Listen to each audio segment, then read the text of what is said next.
Assalamualaikum warahmatullah. Welcome to Islamic Economic Series.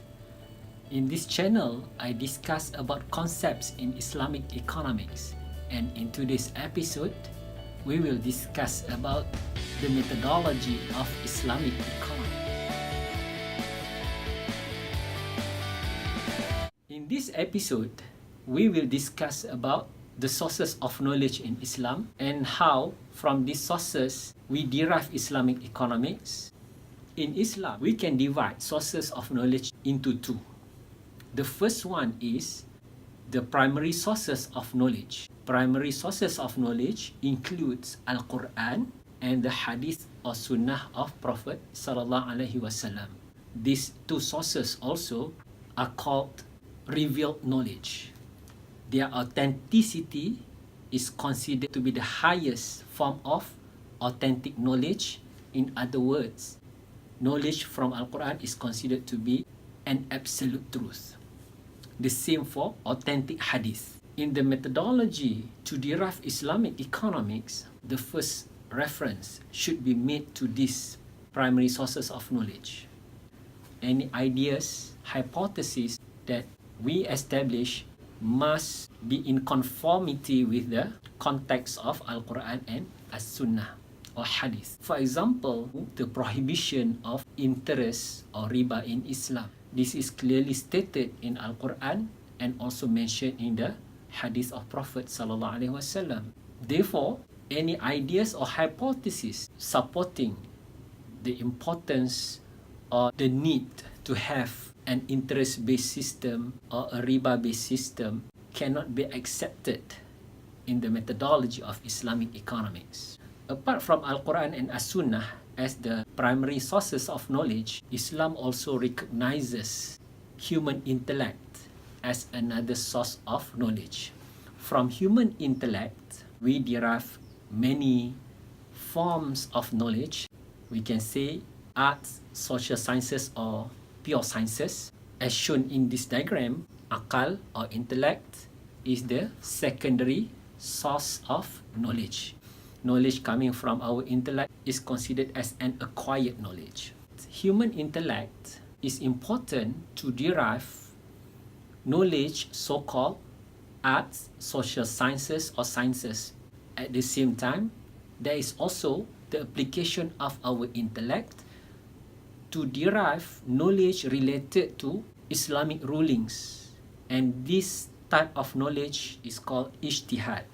In order to form ijtihad, there are certain conditions. The first one, ijtihad is formed when Al-Quran and As-Sunnah are silent on certain issues. Number two, ijtihad also is formed when Al-Quran and Sunnah is ambiguous in giving any specific rulings on certain issues. And then number three, ijtihad may also be applied when there is a need to revise the existing opinion or the existing ijtihad due to certain circumstances. Examples such as paying zakat using fiat money, which before the original rulings is to measure zakat payment using gold and silver.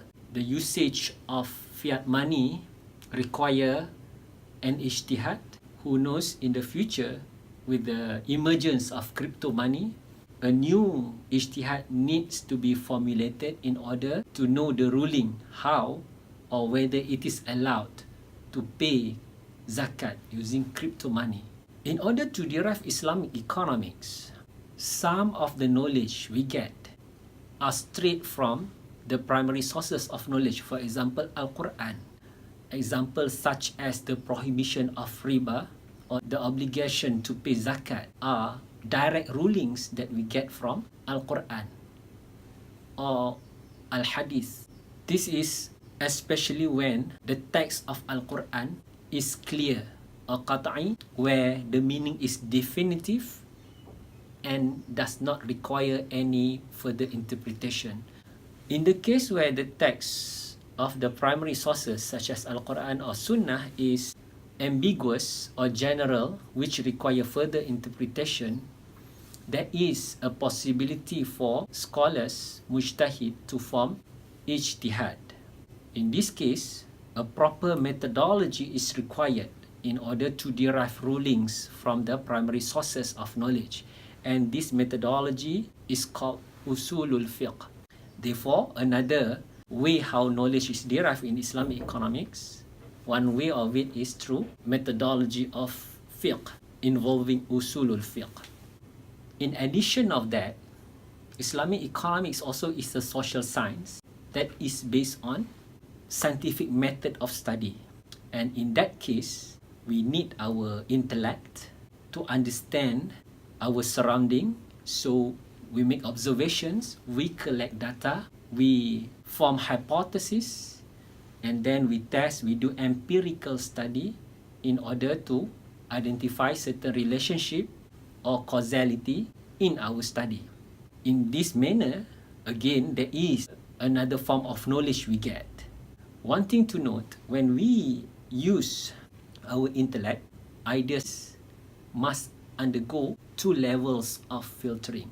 The first filter is the ideas, the hypothesis must not go against the divine text or the primary sources of knowledge. And then number two, the idea should be sensible, logical, rational, as well as pass the empirical test. How then the methodology of Islamic economics is different as compared to the methodology of conventional economics?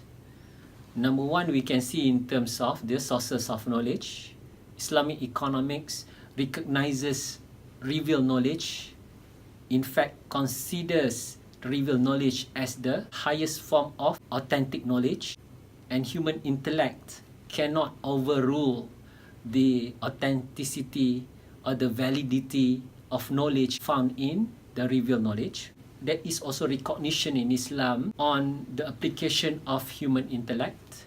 In contrast, in the case of conventional economics, or for that matter, secular knowledge, there is a rejection of knowledge coming from revealed books.